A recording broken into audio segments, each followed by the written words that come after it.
Y'all might be wondering what's the purpose of this video.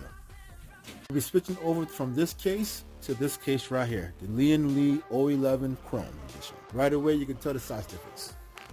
Now that we look at the specs within this PC, let's see what's going on inside of here. This 011 Vision Chrome is a pretty massive case for mid-tower, but you have a lot more airflow.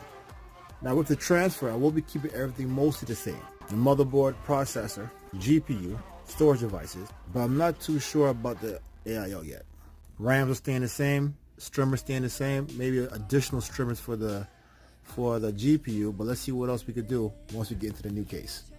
Fun one, when I got this cracking, I got all screws screwed in, as you can see, but one of the thumb screws actually broke.